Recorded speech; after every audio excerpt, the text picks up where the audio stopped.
Hello বন্ধুরা, আজকে একটা নতুন ভিডিও নিয়ে আপনাদের সামনে চলে এসেছি। আজকে কোথায় যাচ্ছি বলুন তো? আজকে যাচ্ছি মায়াপুরে। বাঙালির আবেগ হচ্ছে মায়াপুর, মানে ভগবান সেখানে রয়েছে এবং যখনই মন ডাকে তখনই আমরা চলে যাই ভগবানের উদ্দেশ্যে মায়াপুরে, নবদ্বীপে।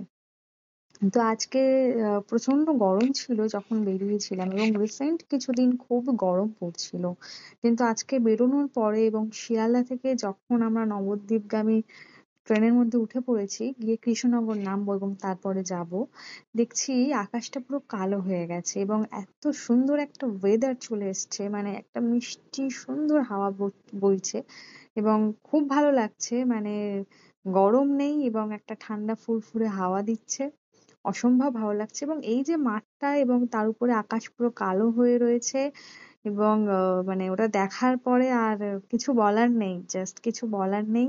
খুব ভালো লাগছে, ভাষা হারিয়ে ফেলছি বলতে গিয়ে, ক্ষমা করবেন। এবং এরকম ভিডিও দেখতে চাইলে অবশ্যই সাবস্ক্রাইব করবেন, এবং ভালো লাগলে লাইক কমেন্ট শেয়ার অবশ্যই করবেন।